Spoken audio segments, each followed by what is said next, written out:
The scene is set just outside of the Black Orchid nightclub. The rebuilt 18th century style building stood as a towering shadow within the uptown district of New Sarum. John Stanhope, newly appointed Prince of New Sarum, stands outside the front doors in appreciation of the workmanship of the structure. It originally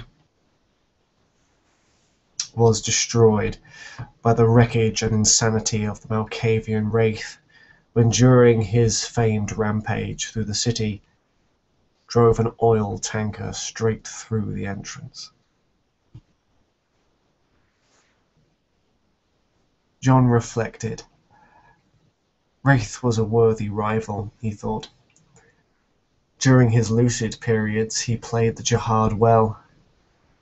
It was a great tragedy he lost his mind and lashed out crudely, which in turn spelled his inevitable doom. John felt a sting of remorse. He was sorely tempted to allow Wraith to live, to flee the city so they may match wits again. In the end, though, it was for nothing. Presenting him to Prince Orchid didn't get him the central seat which he richly deserved. Sacrificing his rival to the court had got him nothing.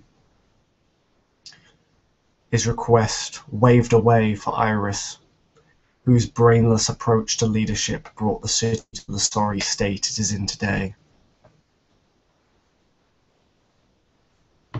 John placed a polished brass key from his jacket pocket, turning the custom lock designed by Crown to disable the numerous defences. Pushing open the immense double doors into the rich decor of the lobby, John walked over to a number panel hidden beneath the glass-paned ticket booth. The building was designed to resemble a Gothic mansion, purposed for a nightclub for the mortal populace of New Sarum to rut and drown away their petty lives in a sea of alcohol and repetitive metal crashing called modern music.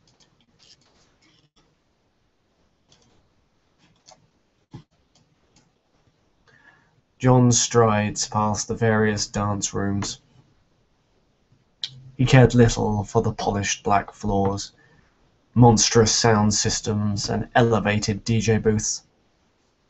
The hanging cages bedecked in fluorescent lights and macabre decor was offensive to his classical tastes.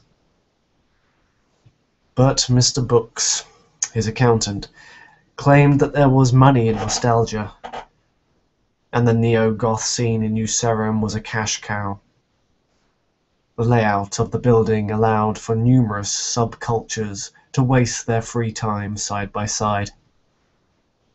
Every room catering to a different taste, whether punk, techno, Rat Pack, and other forms of music that John had no comprehension of. The 1920s room offended him most. His realistic approach to the time, wishing to recreate the old jazz theatres he spent his young adult life, were too plain for a modern audience. So he was stuck with this cartoonist glamorizing of his mortal time period. He dismissed the cattle ground where the mortals would gather as nothing more than a distraction, a smoke screen to disguise the society that dwelled amongst them. He approached the doorway to the back rooms, cunningly hidden behind slide-away wooden panels for the staff to use. The workmanship made the doorway almost invisible, and glides silently open, revealing the inner workings of the club, its twisting corridors and storerooms, its undercellars and offices, a maze of sliding doors and false turns, sure to confuse most mortals into going in circles before reaching anywhere important.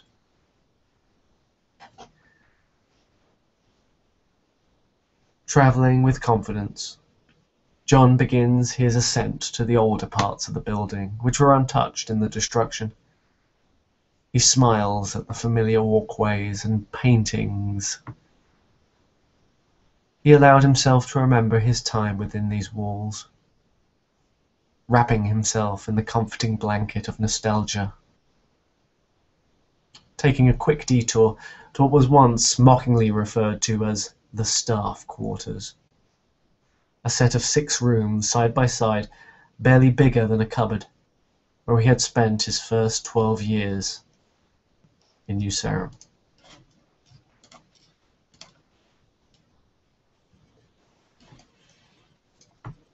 My God. Has it been that long?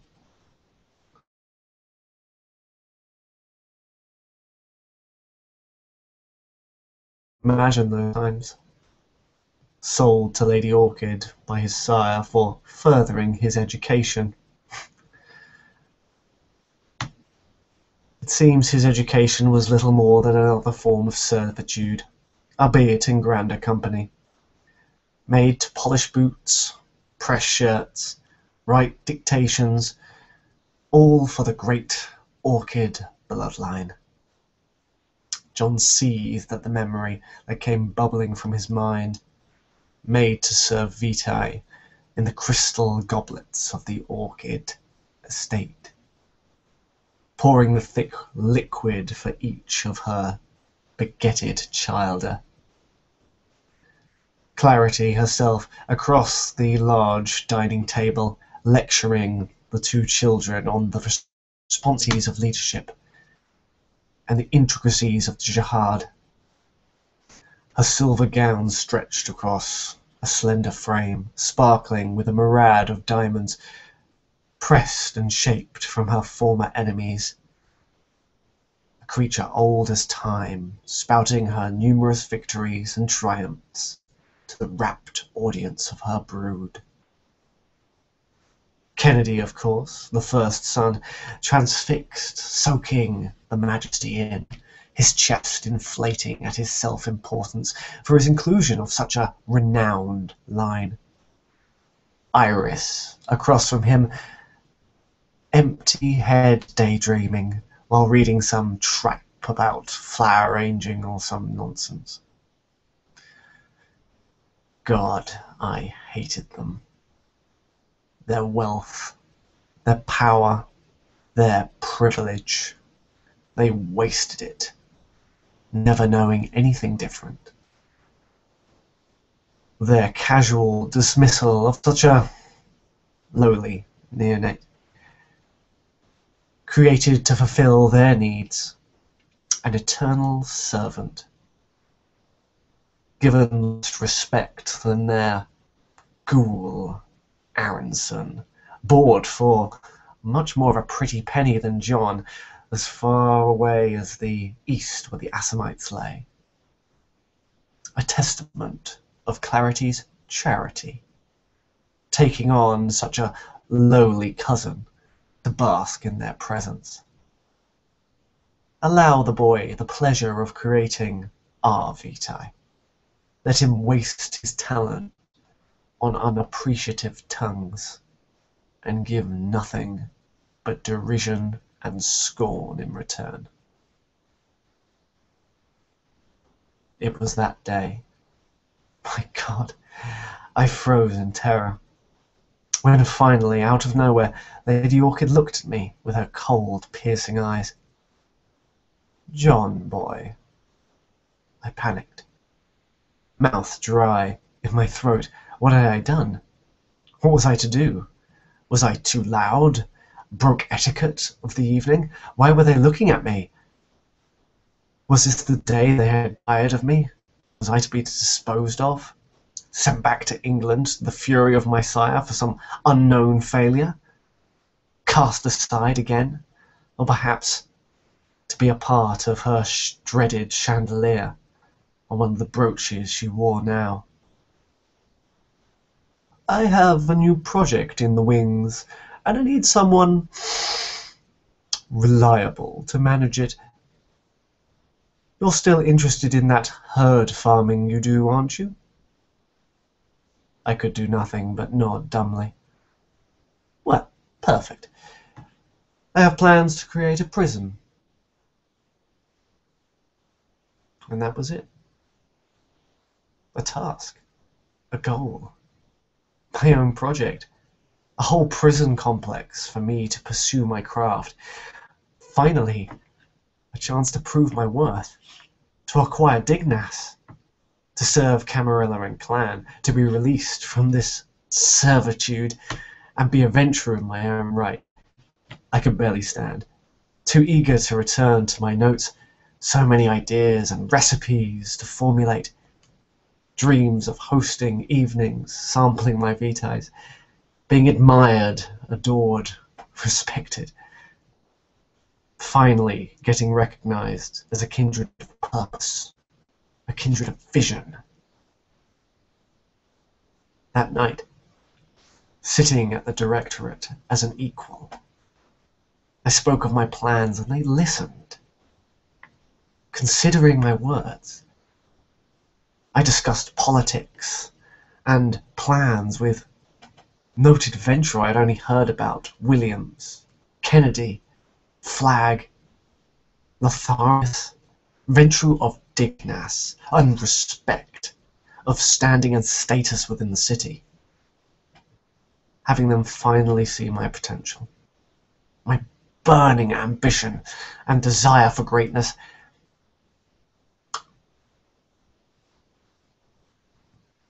it was one of the most exciting moments of my own life. But it wasn't to be. Because at that Elysium, the loose lips of my clanmate Lotharius lost me the prison. At first to the prince, then to the gangrel, and most recently the Giovanni. A knife twisted with every deception, every mistake of my supposed betters, as lesser kindred like Fell and Dunstone mocked the clan with their cunning and audacity, leaving me in the shadow of a dream never fulfilled. After decades of bowing and scraping, both to my sire and then to the orchids, to have my chance of Dignas stripped away through the idiocy of others, it was too much. A man could take so much humiliation,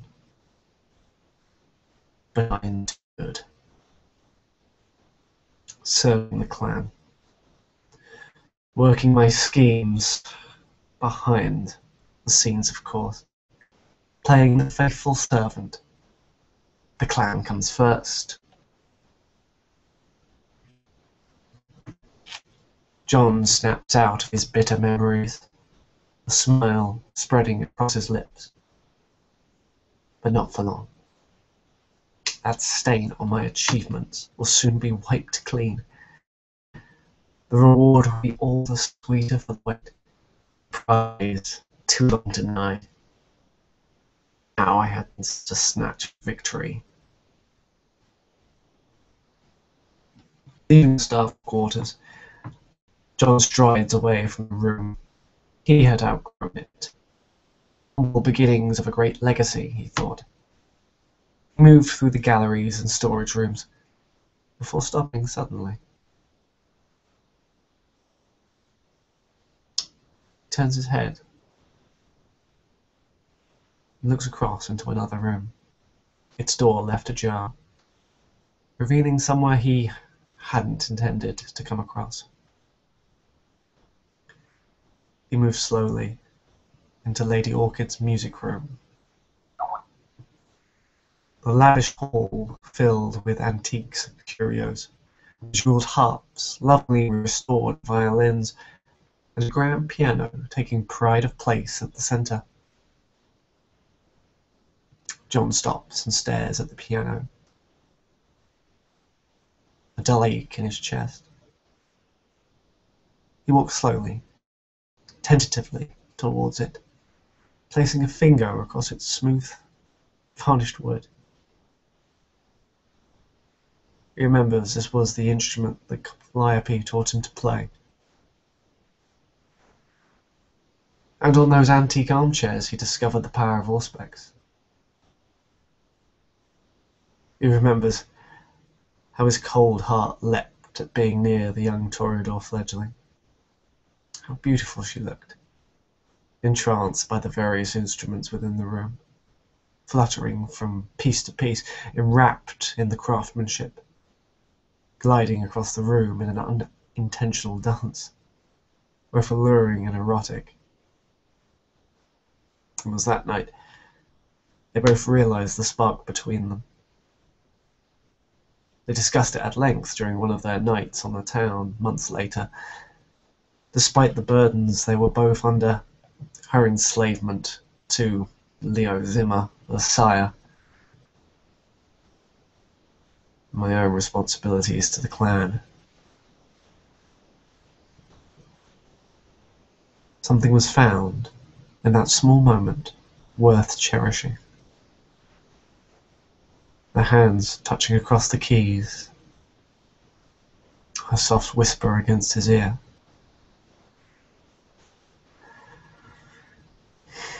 In that moment, John would have given anything to return to that time, when he felt more human than he ever did when he was alive.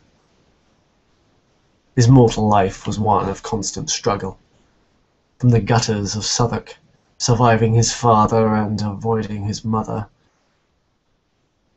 to the workhouse factory where he would collapse every night, curled in constant pain, hands and arms cut to ribbons from the deadly machinery, then scratching a living at Ascot, starving amidst the gluttony of the upper class, to finally the muddy fields of the Somme, fixing the wounded, the gangrenous, and putting others out of their misery. Then the blast, the deafening sound, the paralyzing pain, awaking within the military hospital, which there he stayed and died. Pharaoh found him in that hospital, another crippled soldier, fresh meat for his own sinister designs. But she made him forget his past, opened his cold, logical world to something new, both intoxicating and terrifying, a world of desire and sensation. John grimaced. He hated how he left things with her, seeing the slaughter she wrought so that family didn't faze him. It was the indifference she gave to defiling his domain, the domain he had finally earned. To have her betray him like that, the person who knew him best in the whole world, casually insulting him like he was nothing but an afterthought, leaving him to clear up her mess like he was her servant. The anger swelled within him. The stab of betrayal mixed with the eternal emotions he still felt for her. He wanted to return to how things were. The two were unstoppable side by side, but his own pride kept him away, kept him from making his amends. His beast whispered dark images of revenge in his mind, violence mixed with lust and desire coursing across his vision. His hands began to shake, fangs extended, eyes burning with the strain trying to keep the monster within its cage. A low growl comes from the deep within him. His hands rent deep claw marks into the piano's wood. Panic follows. How long had it been since he had taken his meds? 6 hours? 4? His tolerance for the drugs was increasing. He needed the blood. He needed to purge himself of these emotions. They made him weak, made him vulnerable. Unbidden, his unsteady hand twisted his cane. Desperately, John clawed at the secret compartment, flipping the mechanism to reveal a single vial of prepared vitae. Tearing the stopper with his teeth, he guzzled down the thick droplets of blood. Sweet nectar flowed across his tongue, running smoothly down his parched throat. Forcing himself to breathe.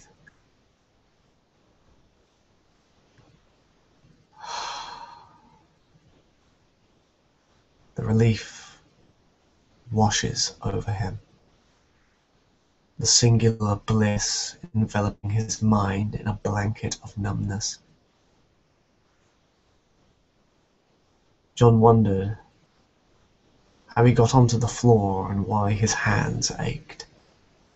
Standing slowly, blood rushing to his head as he rises, a knot coils in his stomach.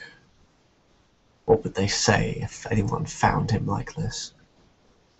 Feeble as a child, unable to control his inner demons without mortal drugs. He hated his own weakness. Hated being dependent on anything. But he was, on so many things. His power was an illusion. His mind, his humanity, was leaning so far over that dark abyss. So few things keep him stable now. Calliope had left him. His coterie were all gone. All of his mentors, his rivals, even the few kindred he dared to call friends. Just he remained. Him and this thrice cursed city that was both his prize and his cage. John thought briefly to the child. He embraced her out of spite,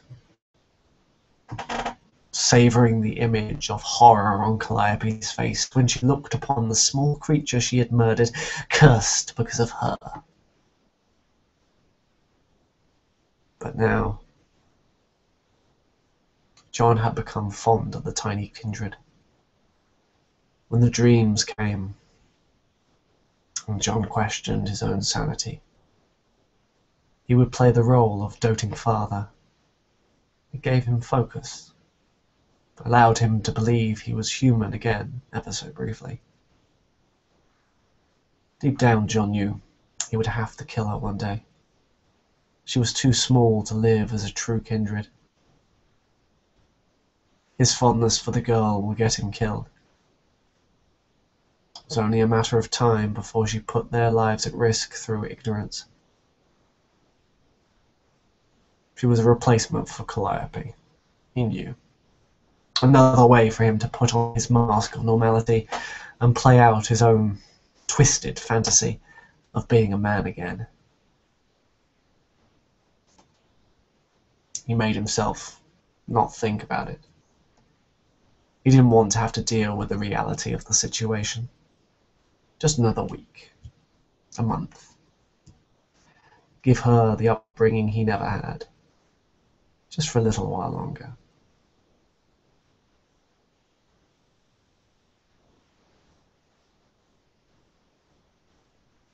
John removed himself from the music room, carefully closing the door behind him. He lingered there in the corridor for a while, unable to move, not wanting to let go of his attachments, his fond memories.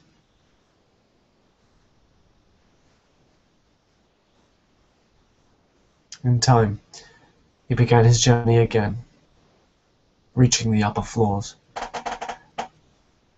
There the Ventrue cut-and-pasted boardroom stood, blank canvases, devoid of any personality or creativity. But beyond those bland and stifling meeting rooms stood the room he was here for. It had taken quite a bit of pull to find the blasted thing.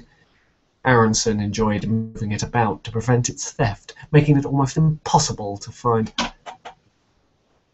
John threw open the doors in excitement. Stepping through as a child into what was Lady Orchid's receiving room, lovingly restored with John's infallible memory, and sitting, pride of place, was the golden throne to the prince, first gifted to Wolfe during John's first Elysium. He approached the object with reverence. The inanimate hunk of metal and precious stones was extravagant to the point of being gaudy. But despite the ridiculousness of it, it did have a radiance, an aura of authority, a fitting seat for a prince. John places himself upon it, relaxing into the throne, allowing the excitement to build. This was where he was meant to be, Prince of New Sarum.